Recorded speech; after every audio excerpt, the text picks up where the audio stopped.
started a little bit early because I'm allowed to do that as president. Ivan made me really nervous that I was going to drop the bell this week, but we're still good. All right. Kathy McDonald, would you like to come up here and start us off with your inspirational moment and pledge, please? Thank you so much. So I was inspired by our district governor's emphasis on showing up, and I don't think any group exemplifies that ethos more than this club. So I wanted to find a passage about service to others, and this piece sums it up nicely, and it also serves as validation that what we do as Rotarians really matters. True service is not about fulfilling a duty. It's about enriching others' lives with a genuine wish for their happiness. The spirit of service, when embraced wholeheartedly, becomes a source of profound joy and personal growth. Service in its essence invites us to step beyond our comfort zones and connect with others in ways that nurture our collective well-being. It's about seeing every moment as an opportunity to make a positive impact, guided by sensitivity, intelligence, and a clear conviction to create joy.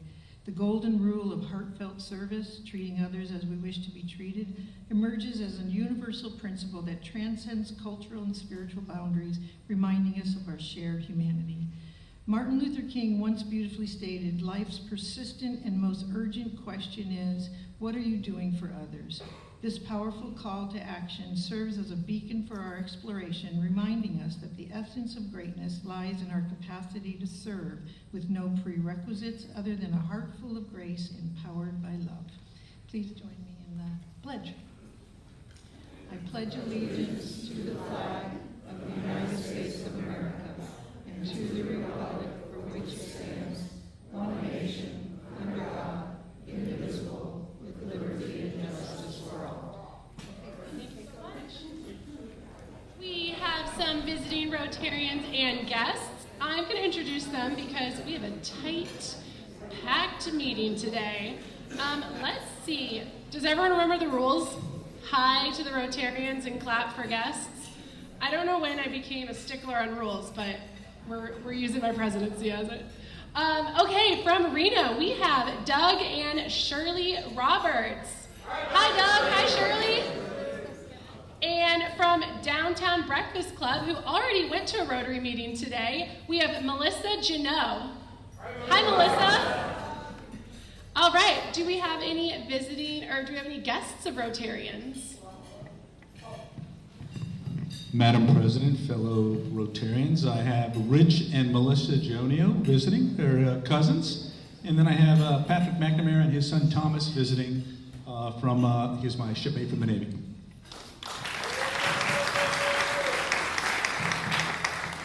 Madam President and Rotarians and guests, I've got my special guest and a visiting Rotarian, Liesl Schoppler.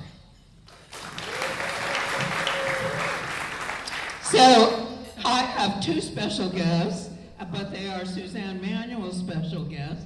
It's Sandy and Brian Lemcooler, who we all know from 4th of July and for basketball players and from Low Tide Ride and Stride.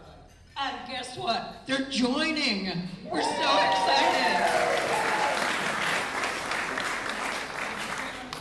Madam President, fellow Rotarians, we have two guests of John Matthews, Howard Herbert and his son Howie Herbert. And Howard is visiting from Walnut Creek, and Howie lives here in Cays.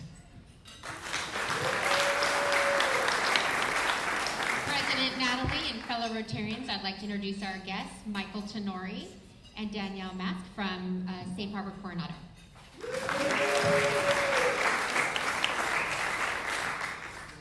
Madam President, fellow Rotarians and guests, I'd like to introduce my better half, and he is a special guest, I think, Robert Baer.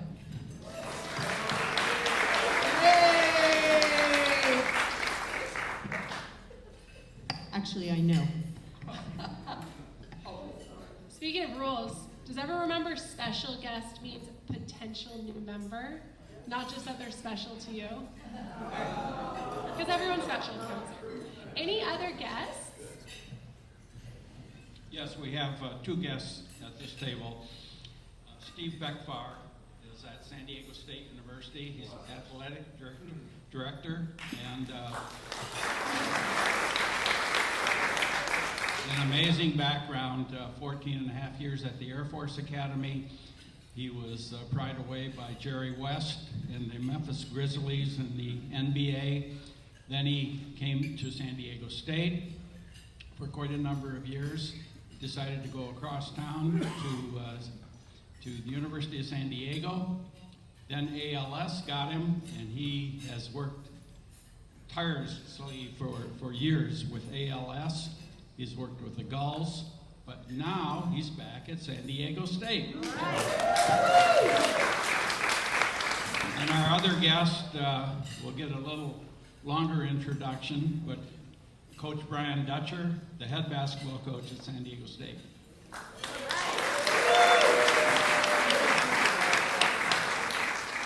All right, keep those microphones out because we have 5 Red Badgers here, and I have a question for all 5 of you. What college did you go to and their mascot? Or, if you didn't go, what is your favorite college team to root for? We have, who's closer? We got Tom over here. University of Denver. What's their mascot? I'm sorry? What's their mascot? Pioneers. All right, Pioneers.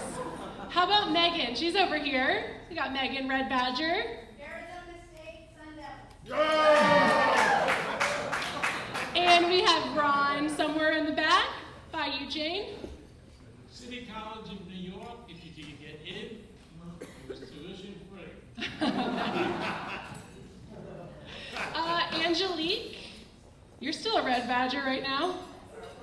Georgetown University, we are the Hoyas, but they are Bulldogs. Bulldogs now. And is JD Douglas here? JD. Stanford University, we are the cardinal, the color, not the bird, and we are a tree. We are the tree. That's scary. Thank you, guys. Okay, so I'm doing a little tradition with, was there someone else here? I don't know. Little tradition with our 100 years ago. It is Coronado Rotary's 100th birthday this year, and 100 years ago, there was something going on called the Better Homes Movement. Anyone remember that? Anyone around? Towns across the country. Sorry. I'm gonna get booed off stage. Towns across the country built fully furnished model houses for the public to tour, complete with shiny new appliances, clever storage, and modern bathrooms. The idea was that a well-kept, thoughtfully designed home didn't just make life nicer, it made you a better citizen. It was part civic duty, part home improvement fair. And it just so happens, I was talking with someone last night who is one of our newer Rotarians who's actually in the middle of a home improvement project himself. Hey, Brian. Yeah, that's you. Come up here. So Brian was telling me he recently bought a house, and there's a whole cool story behind it, but I'm sure he's gonna be a really good Rotary citizen with his home improvement. Now, I have this drawer in my apartment, and I asked my roommate / boyfriend, what are all these 20 random keys in this drawer? I don't know, throw them away. They're probably to an ex-girlfriend's house. So, Brian, these are keys for you, for your home improvement. You're so welcome. Please throw them away.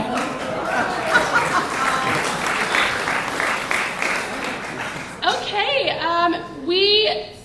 I feel like Rotary, we're up to so many things, a lot of committee meetings, but the only thing, picture I have is a beautifully attended beach cleanup. That was last Saturday, but we have a lot of upcoming events. Next week, we have a social at Rick Wilcoxon's house. Please bring pasta sauce for the IB food pantry for that. And is it tomorrow? It's tomorrow. I'm so sorry. Now you're gonna have people showing up 2 weekends in a row. And bring your own wine glass of some sort so we can protect the environment. We do have a board meeting next week. Everyone's invited. They're super fun, very quick. Please come see me try and run these meetings. August 21st, there's a Rotary Alt meeting, and this is a great chance to bring a guest, someone who's not in Rotary. It's a little more casual, and next week we have Susie Owen leading the alt meeting. She is going to be leading a wine tasting of Sauvignon Blancs, as me and my friends like to call them, Sauvy Bees. Is that the official way to call them? Okay, I'm gonna still do it. There's gonna be 3 to 4 tastings from Napa, New Zealand, and France, and maybe an extra surprise pour. I don't know, we'll see. Bring glasses. Bring your own glasses. 3. What? 3 of them. 3 of them. Bring 3 glasses. We'll have to send that out in an email blast also. And then there's a concert in the park, August 31st. Rotary is co-sponsoring with Mayor John Duncan, so you know it's going to be a big party. Luckily, it's Labor Day weekend, so we can party all night long and not go to work on Monday. Right, Mom? And then we have flags on the avenue the next day. So just a couple things coming up, just a few. Okay, today is Angelique Stump's last day answering my red badge questions. Angelique and Pat, would you like to come up here?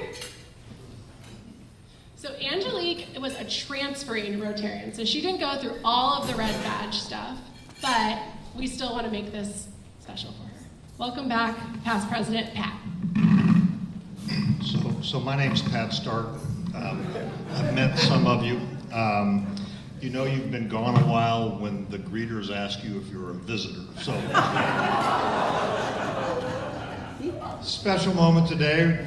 We're going to take Angelique's red badge off, and the thing I want you to know about Angelique is that she is so dedicated to becoming a full-fledged Rotarian, she changed her last name from Campen to Stump, but it also had something to do with getting married, so congratulations on that. So congratulations. Okay, please feel free to have a seat. Okay, now I'll go ahead. No, I'll just steal the podium from you for just a minute because we have the wine tasting coming up, and but after that, one of the big projects we have is we're going to be doing Christmas in October again. So what I'd like to ask each and every one of you right now is, how many of you are members of a different or another organization? A church, a PTA, a military organization? Raise your hand if you're a member of another organization. Every one of those organizations is liable to be able to participate in Christmas in October. It's an easy project. You just do a food drive and you take food down to the IB food pantry. What I'd like you to do, if you raised your hand, you all have my email address. It's myname@msn.com. Send me the name of the organization and whoever is in charge of it that you know of, and I'll take it from there.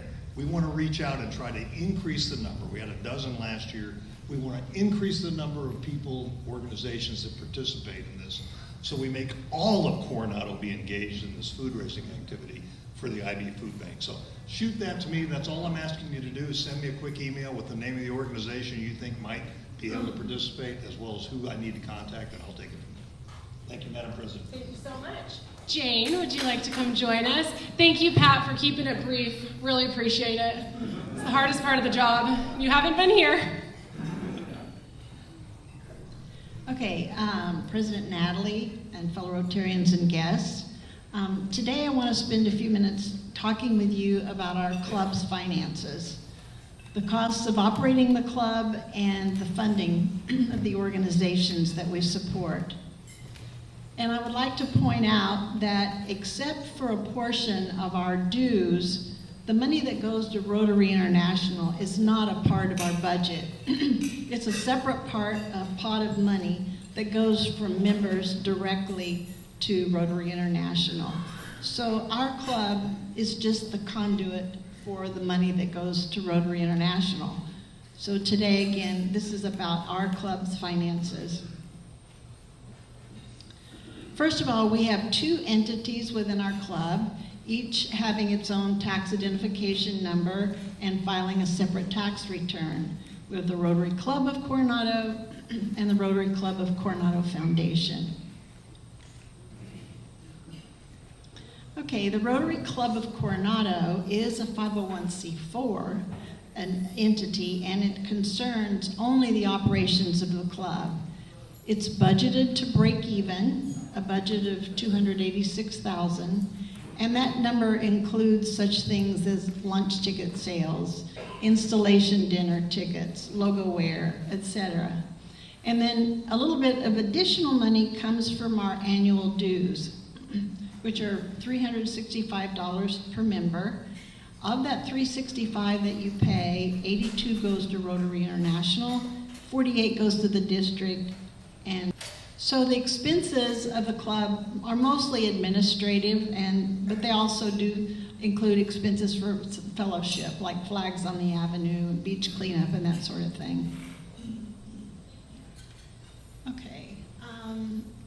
Then we have the Rotary Club of Coronado Foundation. That's a 501c3. And the mission of that is, of course, to raise funds to help support the organizations that we believe in. The foundation's budget for 2024-2025 was $279,000. Our income last year was $4,000 from donations, $5,000 from pledges, and from the proceeds of our major two fundraisers, the annual golf tournament, which netted $77,000, and Low Tide Ride and Stride, which netted $194,000. Another source of income each year is the 4% that we receive from our Coronado Foundation endowment. Last year, that 4% totaled $22,000. So I'll talk a little more about our endowment in a couple of minutes. Okay. From the income of the foundation, $180,000 went to the organizations that we support. Also from the unallocated funds at the end of the fiscal year, $23,000 was transferred to the endowment fund. And then approximately $30,000 is spent on the operations of the foundation. Okay, so taking a closer look at the organizations we support, and just to name a few, we were broken down into 4 classifications: the international, regional, local, and youth. Last year we gave $40,000 to international, which included Limbs of Freedom, 1,000 Smiles, Tijuana House Building Project, just to name a few. We gave $115,000 to regional, Burial Logan, Fisher House, IB Food Pantry, San Pasqual Academy, and then to our 4 beneficiaries from our Low Tide Ride and Stride, the Wounded Warriors and the first responders who receive a majority of the net proceeds from that event: Freedom Station, Wounded Warrior Homes, STEP, and Texas Firefighters Home. And then we gave $12,000 to local. That was for scouting, school sports team, Safe Harbor, Coronado Schools Foundation, and others. And then under the category of youth, $13,000 was given for student scholarships, the 4-way speech contest, RILA, the Rotary music competition, and others. Okay, and now in addition to all of this, we have pass-through monies. And those are funds that come from our Rotarians, and they go directly to the various causes. They don't pass through the foundation. Last year, our club had approximately $392,000 in pass-through funds. For example, $7,000 was contributed directly to Paul Harris at Rotary International. $209,000 was donated to End Polio Now through our wine tasting. $111,000 was donated to Limbs of Freedom, $7,000 to the Murphy Canyon plane crash, and $58,000 to various other causes, and that's pretty amazing, $392,000.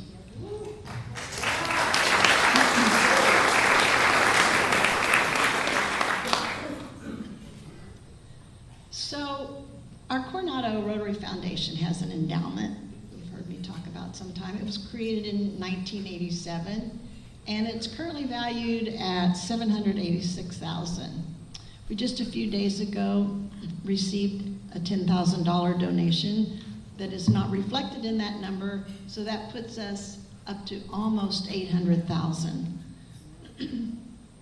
So we build our endowment with the donations from our members and with the transfer of a portion of the unallocated funds at the end of the fiscal year, as I mentioned, and that's generally around $10,000.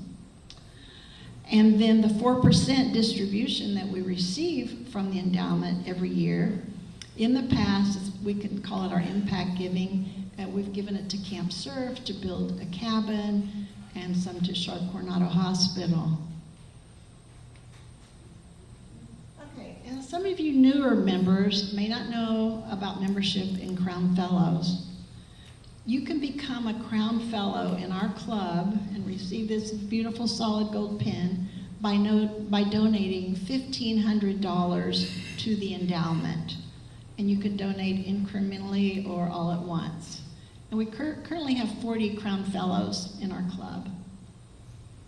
And as many of you know, a goal for our 100th birthday is to bring our endowment up to $1 million by next March 2026.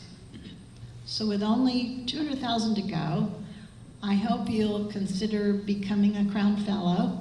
And if you already are one, that you'll consider reaching the next levels of 5,000, 10,000, 25,000. Thank you.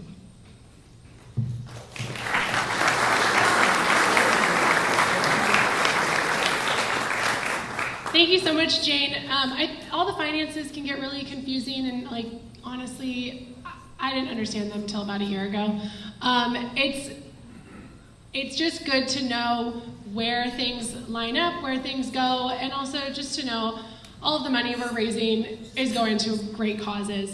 So thank you, Jane, for explaining all of that. And if anyone has questions, ask Jane, ask me, ask Debbie, ask Pat, ask anyone on the board. Maybe they'll know. And just know that your money is in good hands. And if we can get that up to $1 million for the 100th, that would be awesome. Okay, Jacqueline, would you like to come up? We have our last announcements here, and it's all about wine tasting. All right, and we're good on time, so take it away. All right, everyone. Well, your committee has been working really hard on our upcoming wine tasting event, September 6th from 6 to 9. By the way, the doors open at 6, and nobody's getting in before 6. I'm just letting you know now. I know you're going to all be excited and be there, but it's going to be epic. We have over 150 people already registered. Our capacity is 200, so we do have some space left. And starting today, Rotarians can purchase as many guest tickets as they need. So it's going to go really fast because it's only been 2 weeks and we're already at 150. So get online if you can and go ahead and register your additional guests. Debbie will send a note out to everybody later today with that link if you don't have it. And you can modify your reservation to include additional guests. But if you have any concerns or issues or problems, please let us know, and Debbie can help as well. So we're really excited about this year's event because the theme is more. It really isn't, but it is more. It's more of everything. We're going to have more wineries. We're going to have more food. We're going to have more auction items. We're going to have more people, and we're going to have an additional charity. So along with more fun. Okay, we're going to have more fun.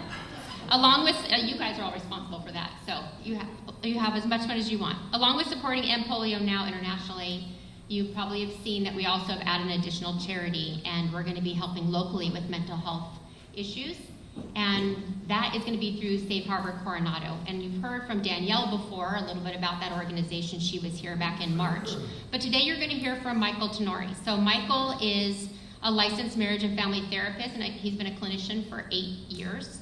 Michael, along with Danielle, have been tirelessly serving our community through Safe Harbor. Since some of our event proceeds will go to this amazing organization, we thought you should hear directly from them how they are helping Coronado and some of the needs we have here. So Michael, come on up.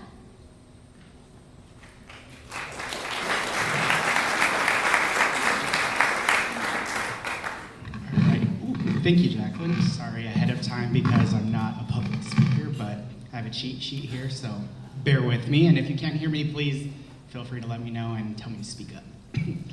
So thank you guys for having me here today. Again, my name is Michael. I'm a licensed marriage and family therapist with Safe Harbor Coronado. I work alongside an associate therapist, and together we provide counseling to individuals, families, couples, you name it, everybody within the Coronado community, living here and working here. I've been with Safe personally for a couple years, and we work with people from as young as 5 up into well into their 80s, so we kind of have the biggest range out there, which is kind of nice. Safe Harbor, as you know, does offer many services, school-based programs, drug prevention, community education, but today I'm here to speak specifically from the counseling side of what we do, the one-on-one work we do with people who are already going through something and need our support. And honestly, the fact that people are willing to reach out for that kind of help says a lot about this town. Coronado is a special place.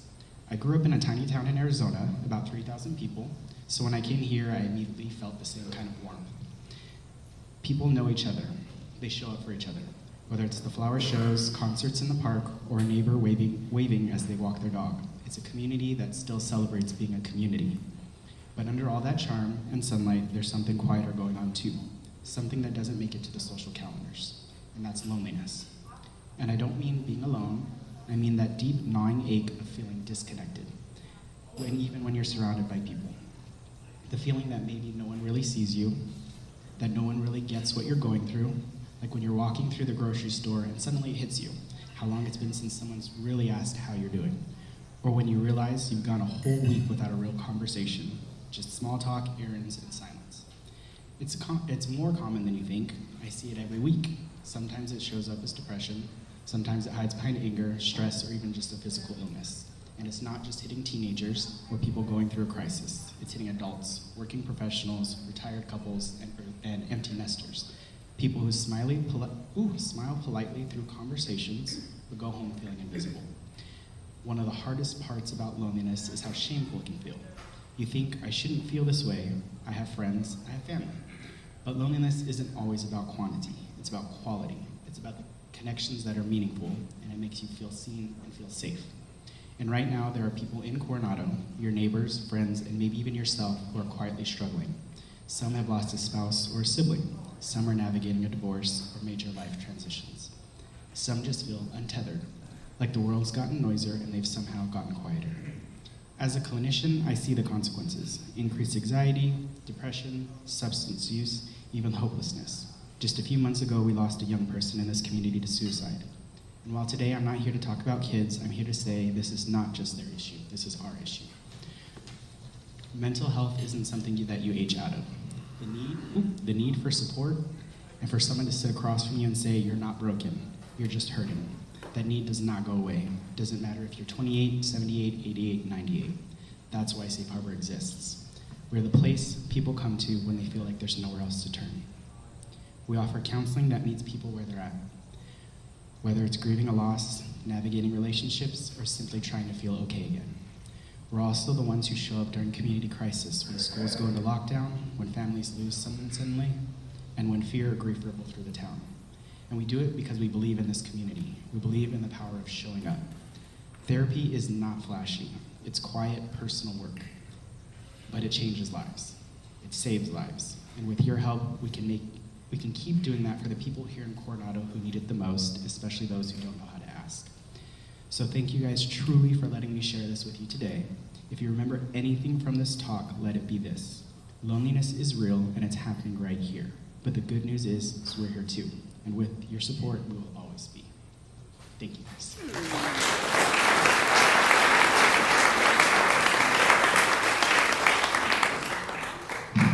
Thank you, Michael.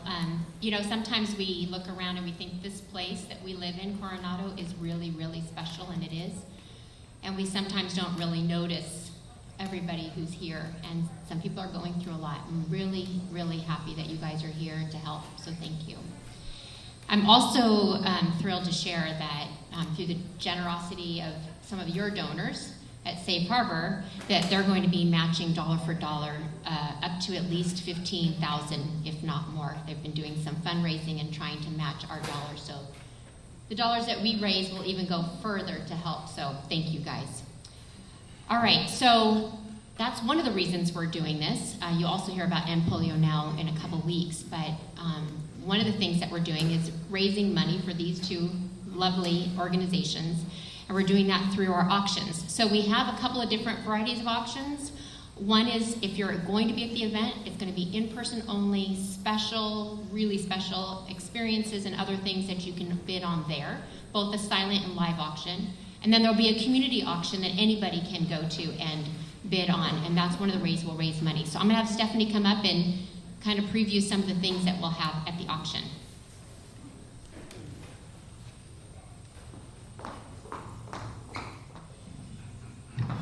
Okay, everyone, so we are so excited about some of our auction items. Like, you're just not even going to believe how amazing they are. We are starting off with, yes, the Kettner Exchange. This is an amazing, Kettner Exchange is a rooftop dining destination, and your group will enjoy 5 amazing course meals with a custom wine pairing crafted by the chef and served at the intimate chef's table. So you can see a picture of that where you get to see all that's happening. This is going to be in Little Italy, and it's just an amazing thing. So then the second item we have is lawn bowling lessons for 12 and lunch.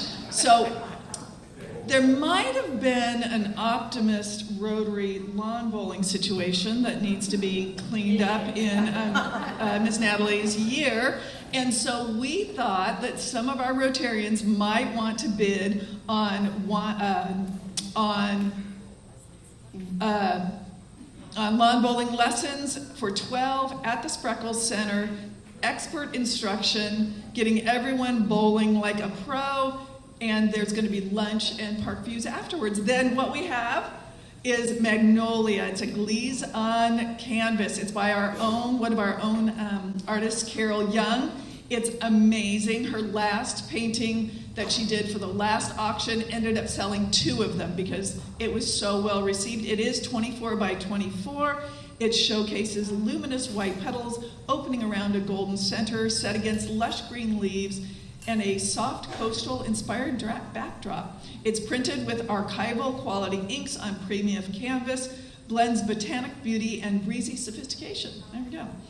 Okay, so then my more favorite ones are that we have is, so you guys know how the Rotary Santas go out every year on Christmas Eve, and you can sign up to have your children and your grandchildren get Santa to bring your presents.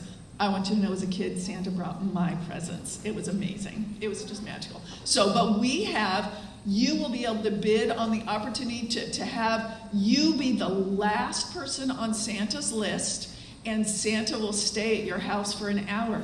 You can have cookies and hot chocolate. You can have story time. Santa will bring presents. Santa will sit with each of your children, so you get you can prep snacks for the reindeer. There can be a story hour and, of course, photo session. All right, and then one of my next favorite ones, this is the last one I'm going to talk about, is, you know how we have the Coronado tree lighting ceremony, right? We've got the big parade going down Orange Avenue, and then Santa comes and lights our beautiful Christmas tree. Well, what you can do is, what can you do? You get to have up to 4 people. You will have VIP seating right in the center where Santa is. You'll be served light snacks and hot chocolate. Santa will come say hello, and you get to be part of the tree lighting ceremony. You plus 3, and then you also will enjoy dinner for 4 at the Henry. So those are some of we're trying to go out of the box and Coronado only kind of events, and we're really excited, and we hope you will be too for our event. Thank you. Do you get to request which Santa comes? Okay, I'll be bidding on that anyway. Okay, well, Cliff, would you like to come up here? What you guys have all been waiting for, Cliff is going to introduce our speaker. Thank you guys so much. And once again, on time. Before I begin, I spotted a person sitting in a back table, Dr. Gary Smith. Gary, wave your hand, let people know. A lot of people here know you. You were a retired dentist, and you attended 2 weeks ago. I brought you as a guest. I didn't see you come in, so welcome. He's a friend to many, and thanks for being here, Gary. Okay. I also want to thank a special person, Kate Carrenter, who invited Coach Dutcher today to be the speaker, but she also invited me to introduce him.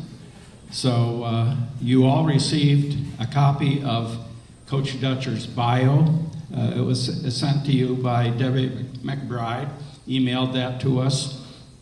And after reading through that tremendous bio, and it can go pages and pages, I decided that I would not give you more information about Coach Dutcher's wins and records and achievements, but rather I would try to tell you briefly, because Kate told me I had 3 minutes, so I'm already into the second minute. But I want to tell you a little bit about how Coach Dutcher became a basketball coach. These are little bits and pieces that you would not find in his bio. It all began in the northern Michigan town of Alpena, small town in upper Michigan, and it's where Brian was first spotted. He was born there, and where the Dutcher family coaching progression began. Brian's dad, Jim, at that time was the basketball coach in Alpena, and it's where Brian really got the basketball itch for the first time. They made a move south to Ypsilanti, Michigan, to Eastern Michigan University, where Brian's dad became the head basketball coach. Shortly after, they moved 8 miles west to Ann Arbor, Michigan, and Dad Jim became a member of the basketball staff at the University of Michigan. The last comment about Jim, and there could be many, his bio is as long as Brian's, but he was recruited to be the head basketball coach at the University of Minnesota. So he became a Golden Gopher. So it's easy to see that Brian got a basketball itch from his family, from his dad, but now it was time for Brian's turn. And one of his first stops was joining the basketball staff at the University of Illinois, Champaign-Urbana, and then he became the basketball coach at SDSU. Not San Diego State University, but South Dakota State University. Brian became a jackrabbit. The coach's next move was a return to his home state, to Ann Arbor, Michigan, where he teamed up with Coach Steve Fisher, and together they set a lot of records. They won a lot of games. They actually won the 1989 National Basketball Championship. But then it was time for Coach to join the true SDSU, San Diego State, and he actually followed Coach Fisher, and together they built a program at San Diego State unsurpassed. Brian became the head coach. He's heading into his 8th season. He's just had a continuous string of records, of wins. For example, he is the only coach of the 103 years of basketball at San Diego State to win at least 20 games in each of his first head coaching seasons. He's won 75% of the games that he's coached. So, Coach, I've got a watch that's telling me that my 3 minutes are almost up. I wish I had more because I could certainly talked about you for a long time, but you've been a friend for a long time. And I just have to give you 2 thumbs up. You and I know about that. Yes, we do. Thank you, Cliff.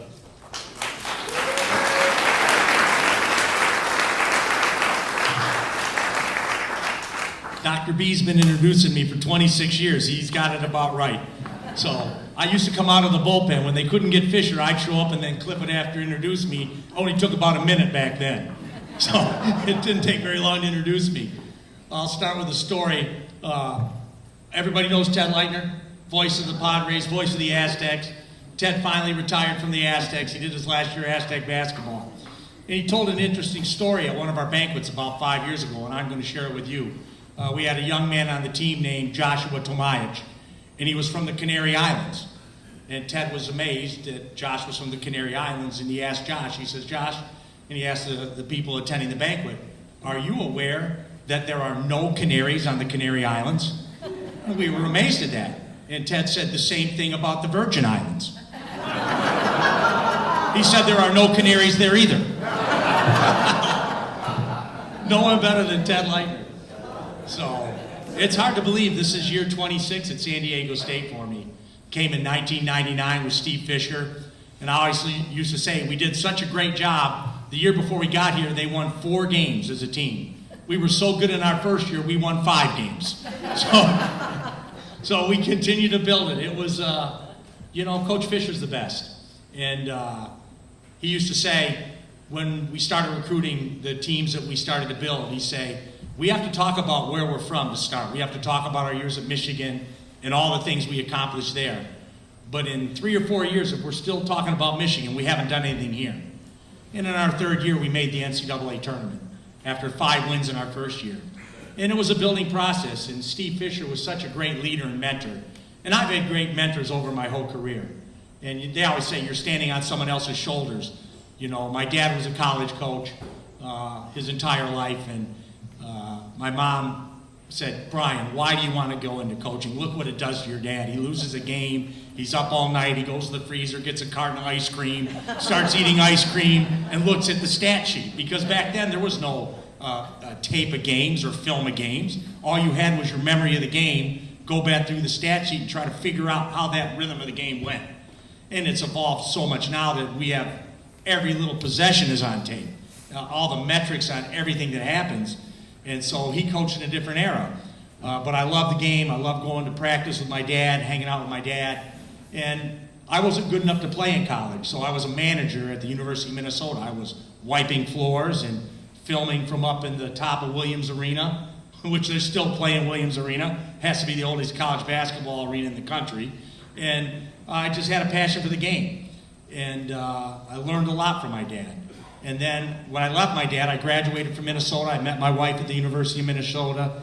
And we've been married 41 years. And our first stop along the route was Champaign, Illinois, where Cliff said I was a grad assistant. And that position is they pay your way through grad school, and then you get an entry-level coaching job. And we have grad assistants on our staff right now. We have 3 of them. And Kimo Ferrari, a local San Diego guy, is a grad assistant this coming year. And it's a great entry-level position if you want to get into coaching. But I work for a guy there named Lou Henson. Now, Lou Henson, I don't know if another coach in the country has this. He has his name on 2 Division I basketball courts, Lou Henson Court. One of them is at New Mexico State University, where he led New Mexico State to the national championship game, and they got beat by John Wooden in Illinois and UCLA. And then he has his name at the University of Illinois. So Lou Henson was an amazing guy to work for. And the thing that was amazing about Lou, in 2 years there, he never uttered a curse word. And we've all had coaches over our careers, and that's pretty rare, not to have someone that never uttered one curse word. But he was a master psychologist, and I learned a lot from Lou, and just grateful to have worked with him. And from there, Cliff said, I went to South Dakota State University for my first full-time assistant's position. And I'm driving Jan there, we're driving through the cornfields, and I keep telling her, can you see it yet, Jan? We're almost to Brookings. No, I can't see it. We kept driving. I said, we're almost there. How can you not see it? We're almost in Brookings. No, I can't see it. And then I pulled her into downtown Brookings. I said, we're here, and she physically started crying in the car. She was from St. Paul. She was a city girl. So she cried, but we loved 3 years in Brookings. Loved it. And I learned a valuable lesson there. It was interesting in a practice. We had a young guy on the team that was just tough as nails. A 6'6" kid, just mean and tough, and that's what made him a great player. But he was a pain in the butt, okay? He was a pain in the butt to coach. And so one day, I was the assistant coach, and he was at my end, and the head coach was the other, and I kicked him out of practice. Get out. I'm not dealing with you. Go. You're done. Head to the locker room. And so he went to the locker room, and he called home. He called his dad. And you know what his dad told him? You go back there and you kick the shit out of that coach that kicked you out of practice. Well, needless to say, he didn't do that. The next day, he was like a puppy dog at my office. And I learned then that young players crave discipline. They may not like it at the time, but they're craving someone to discipline them, show them the right path. And that was a valuable lesson for a young assistant to learn. I don't know what lesson I'd have learned if he beat me up, but it was a valuable lesson. And so we spent 3 years at South Dakota State, and then Coach Fisher was an assistant at Michigan at the time. Bill Frieder was the head coach of the University of Michigan. And my dad and he were assistants together at the University of Michigan. So I knew there was a chance I could go there someday because I knew Bill Frieder. And they had an opening, and Bill hired me. And so Steve Fisher and I and Mike Boyd, we were all assistants under Bill Frieder at the University of Michigan. And this is an interesting story. Bill Frieder, Bo Schembeckler was the head football coach, athletic director, and he and Bill Frieder really didn't get along that well. And Bill was nervous that he wouldn't survive as the head coach. And so Arizona State opened up. We have an Arizona State over here. Bill Frieder interviewed for the Arizona State job toward the end of our season. He thought he would sneak in there quietly, interview, and accept the job, but not accept it till the season ended. Well, people found out about it, and Bo Schembeckler said, I'm not letting an Arizona State guy coach a Michigan team. A Michigan man will coach Michigan. And he made Steve Fisher the head coach right at the NCAA tournament. And Steve Fisher's first 6 games were all NCAA tournament games. We won the national title. 6 games. His first 6 games as head coach were to win a national title. And if we lost our first game, we'd all been out of work. We'd have been at Arizona State with Frieder. And then Fisher won 2 games, and Southern Illinois, or Illinois State, or Western Michigan was open. And Coach was an assistant at Western Michigan, so we thought, well, Coach can get Western Michigan. Then we won 2 more games, and Illinois State was open, and that's where he played, and I was, well, Fisher's going to get Illinois State. And I'm not going to Illinois State, I'm going to Phoenix. I'm going to go with Frieder. And then we won 2 more games, and he got the job, and we all stayed at Michigan. And then we stayed 9 years, and we recruited a really good class. If you're a basketball fan at all, they were called the Fab Five. They were the greatest recruiting class, supposedly in the history of basketball. And as 5 freshman starters, we played for the national championship.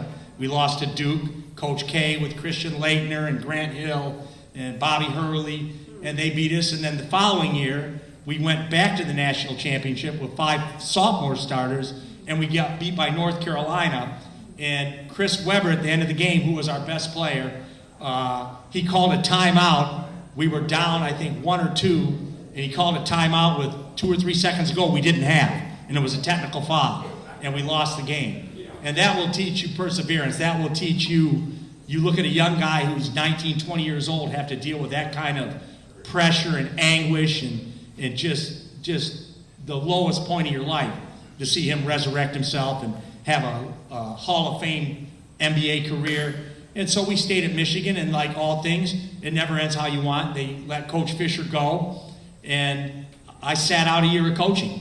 My dad at that point was done with coaching. He was in the investment business. He was working for Dane Rauscher. He was on the chairman's council and doing really well. And he said, Brian, come here and spend a year with me.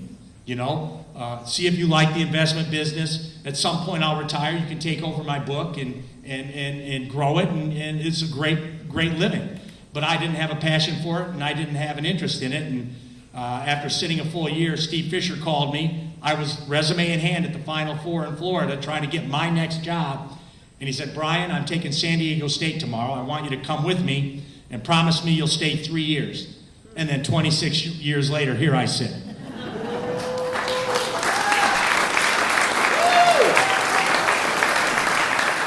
I'd like to say I'm the most patient guy in the world. You know, in coaching can be, you always think you're going to be a guy that takes a bad job and resurrects a program. And I'd been around it long enough to know I wanted a good job from where I was at. And what better job than to take the one that I helped build with Steve. And I waited until I was 58 years old to become a head coach. My first head coaching experience, other than coaching my daughter's youth basketball team, which, interesting story, the parents complained about the job I was doing. I'm the assistant coach at San Diego State, and they're, you don't run enough plays, coach. You understand this is what I do for a living, full time. They didn't care. So dealing with parents, I don't care what age group it is. And so I waited until I was 58 years old. Steve retired. I was named coach in waiting, so there was a comfort I was going to get the job. And I took over 8 years ago at 58 years old. And so I was grateful, but I also understood this in coaching. I'm coaching now one of my greatest mentors, Steve Fisher. I'm coaching on Steve Fisher Court. And so if I don't win in my first 2 or 3 years, they're going to go, well, why did we hire Dutcher? He'd never been a head coach. He hasn't won. We need to get someone with some experience. So I knew, as much as I was loyal to San Diego State, and I knew they were loyal to me, if you don't win, you don't keep your job.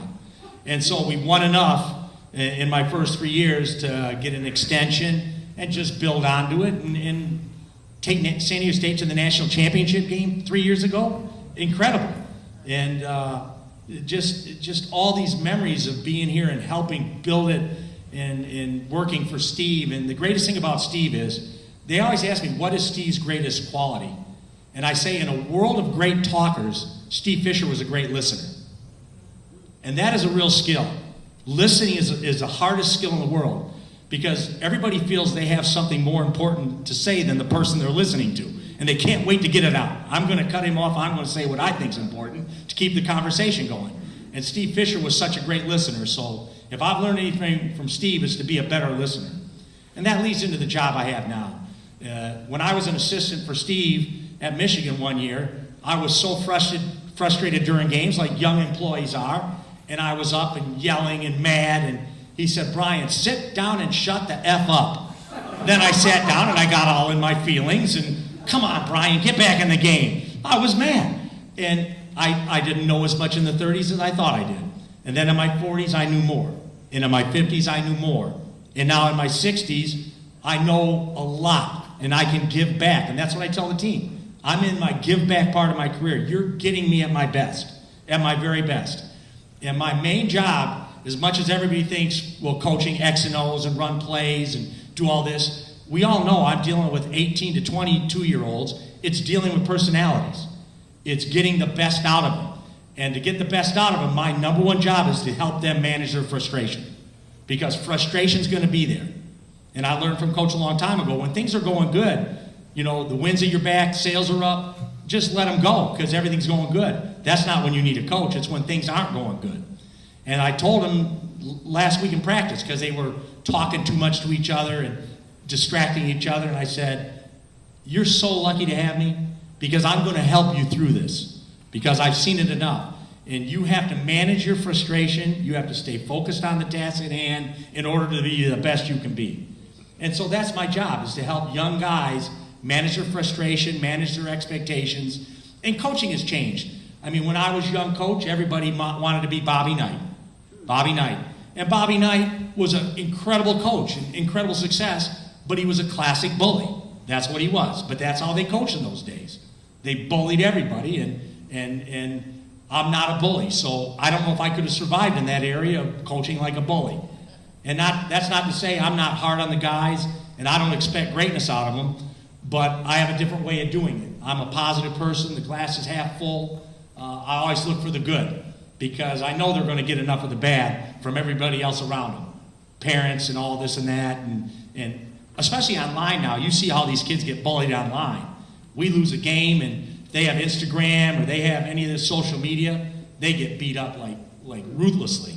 And now, with gambling as much as there is, people lose money on these games, and they're trying to take it out on the kids. How could you miss that free throw, this and that? And the pro athletes are dealing with the same thing. They are getting beat up by the people gambling money on these games that are unhappy with the results, and they're blaming the kids. I don't have social media. I'm sure they're blaming me, but they can't get a hold of me, so, which I like. But the coaching has changed over the years, you know. Transfers. It used to be a kid would leave a program back in the 70s or 80s and be, what's wrong with that kid? Why would he leave? And then 10, 12 years will go by, and a couple of kids would leave a program, and they go, what's wrong with the program? Why can't that coach keep players here? And now it's free agency. Kids leave every year. Entire rosters leave because they don't have to sit out anymore. You used to have to sit a year if you transferred. Now it's instant free agency, and now we're dealing with salary cap. We're paying college players. And people hate it. A lot of people hate it. A lot of people say it's much needed. It's about time they made some money. So you'll get an opinion from all over the room. But I always say, my job is to keep San Diego State relevant. And if you all have businesses and the government changes your regulations, you don't put your head in the sand and dump your business and sell your business. You may not like it, but you deal with what the regulations are. So I'm dealing with what regulations are in college basketball now. And last year was the big money dump year. The judge ruled that everyone was waiting on the judge to rule where they went to revenue sharing. So all these powers conference teams now have $20 million to divide amongst the athletes. That's revenue sharing. So the Big 10, SEC, Big 12, those conferences have that kind of money to divide up. And so now they're figuring most SEC football teams are going to take 15 of that $20 million. They'll give the non-revenue sports $1 million, and then men's basketball will get $4 million. So now there's like a $4 million range that they can pay their roster for men's college basketball. That's 13 scholarship players. So last year, before the cap went in, all these people that could raise the money that had $12, $14 million, they knew that ruling was coming, so they dumped $12 or $13 million on some of these rosters for this coming year. 1 year, that's how much they're paying a college basketball team. $12, $13 million. And that's what it was. So I had a guy, Mugun Gwath, who was one of my better freshmen. He was offered $3 million for this coming year to leave our program, to go play at another school. And he turned it down. He came back first. When I say substantially less, I mean substantially less money. Miles Bird was offered $1.6 million to leave our program, to go play somewhere else. He turned it down. And so at some level, we retained 80 to 90% of our roster, which this day and age is unheard of. And all these guys are coming back for less money, which makes me feel good about the job we're doing, because they value at that level experience and what their goals are more than just taking money. And so, yeah, money's out there, but it hasn't changed the kids, in my opinion. A lot of these guys, they quit. I don't like the way it is now. I'm retiring. It's like, I would retire if I thought it changed the kids. But they come to work every day. They want to be taught. They want to be disciplined. They want to be loved. They want to be grown as young men. And so I haven't seen any difference because they're making money as to who they are as people. They're not standoffish. They're not, well, I'm a pro now. I don't need to hear that from you. They're good kids. And that's why we're so good, because I recruit good kids. I recruit kids from really good families. They're about the right things. And I used to think you could take a bad kid, resurrect him, and you could if you had a whole team full of good kids. But if you get 2 bad kids in your program, then it's tough to build a good program. And so I tell parents, if I'm recruiting your son, I tell the parents when we're recruiting them, you've put your son on the right path. My promise to you is I'm going to keep him on that path. I'm not going to let him stray. I'm going to keep him on the path you put him on. And then I said, I'm here for the part of his life where the basketball stops bouncing. Because as much as they think they're all going to be professional players, and even if they are, a long pro career might be 12 years, they're going to live the majority of their life without a basketball in their hands. I said, that's why you need me, because I'm going to get them ready for that part of their life, for the majority of their life. I'm going to teach them life lessons. I'm going to make sure they get their education. I'm going to teach them how to be a good person, and that's what my responsibility to you is. Basketball will take care of itself. And so those are messages that I delivered. And when I was a young assistant, I used to act like their buddy. We listened to the same music, we talk about girls. That's when I was in my 20s recruiting, and they weren't that much different. Then I got older, and then I talked to them like their father. Here's what your father would say to you, and now I'm talking to them like their grandfather. So that's hard to do. It's hard to survive in coaching that long. So we're excited about this year's team, mostly because you're usually good if you return a lot of your roster. So we returned a lot of our roster. We've added 3 or 4 pieces out of the transfer portal, good players, 6-year seniors, guys with experience that know how to play, that have played a lot of basketball, and we signed 2 freshmen. They're as good as any freshman we've ever signed. So the problem with this team is, and it's not my problem, I've got too many players. No coach will usually say that. I have 13 guys that can all play, and you can only play 5 at a time. So I'm not that guy that, I'm empathetic to him. I'm like, I tell him, I'm not just like, screw you, too bad you're not playing. That's the way it is. I'm like, I feel bad because you're a good player, and you should be playing more, but this guy's playing better than you right now. Keep your head down, keep working, and you can get in there. You can take those minutes if you play better. So I'm just trying to teach lessons that it's not always smooth, but it's reality. It's what we're dealing with. And that will be my number 1 hurdle this year, is to keep everybody on the same page, to manage their frustration, their disappointment about not being on the floor as much as they think they should be or maybe even deserve to be. But with the portal the way it is, when I had guys in the portal or guys in the draft, at that point, I didn't know if they were coming back. So I had to fill those spots with talented players. So I filled those spots, and then they came back. The players that were going to leave came back. So that made for a really good roster. So now, I always say, we look really good on paper. When you look at our roster, we look great. But I say we don't play on paper, we play on the court. Now we have to put the team together. So we have to make this unit of really good individual talent into a really good team, and that's what I love doing. I still have a passion for it. You know, I have a passion to go to work every day.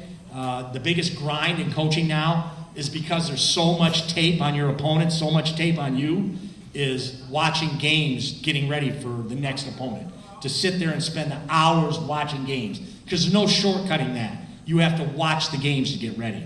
So I just, at some point during the season, I'm so tired of watching tape on our opponents, on ourselves, but I have the passion to do it. And I don't, a lot of head coaches that get up in age, they delegate to their assistants a lot more, and then they just come to practice and they don't call plays. I still call all the offensive plays, so that requires commitment to put the work in to do that. And I have a great coaching staff. If I had to do it all by myself, I wouldn't be doing it. I've got Dave Velasquez, who's been with me 20-some years. He was a walk-on, then he was a grad assistant, then he was an assistant. I've got Matt Soria, who's my director of operations, been with me 20-some years. He was a student and worked his way up. So I have really good people working for me. And that's what makes it fun to go to work every day, because I learned from Coach Fisher, everybody has a voice, and I do delegate and I give them responsibility, but that's why they come to work every day, because they feel they're a part of it. There are some head coaches that do everything and the assistants just stand around and watch.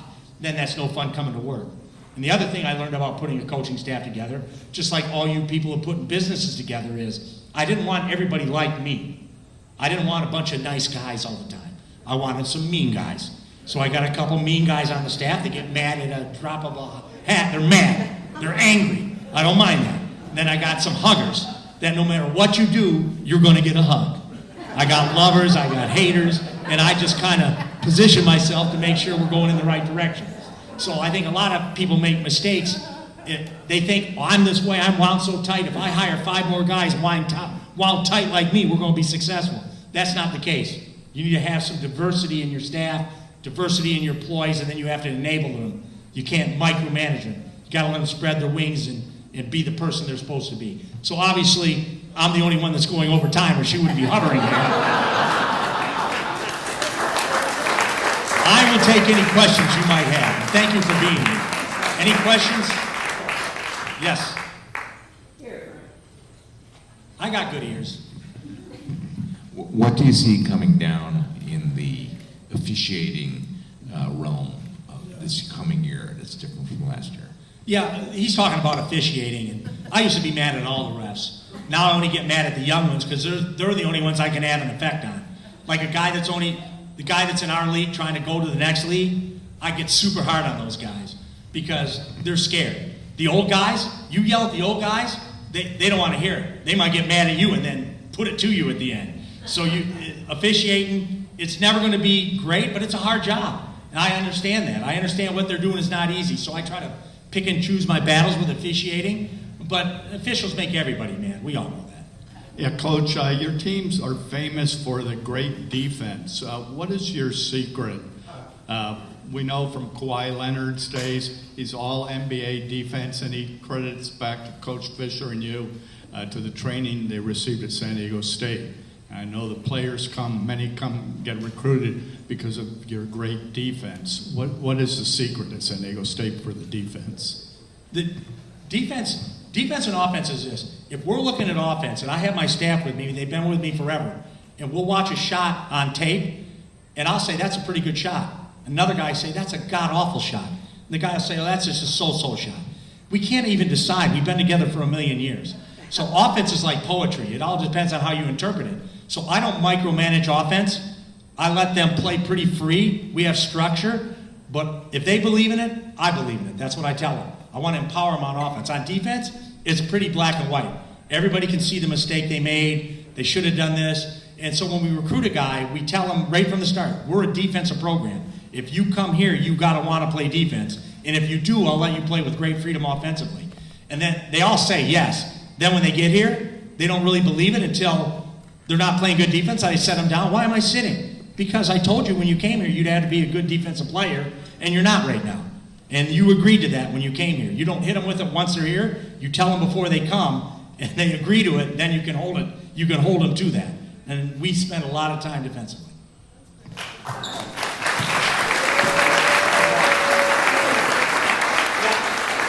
I'll stay. If anybody has any questions that they feel they need to be answered, I'll be here to answer your questions. Thank you so much, Coach Dutcher. That was awesome. As a Marquette University alum, Aztecs are my favorite, second favorite basketball team. Thank you so much, everyone. I hope you go out and have a great Wednesday. And if you have more questions for Coach Dutcher, he's right here.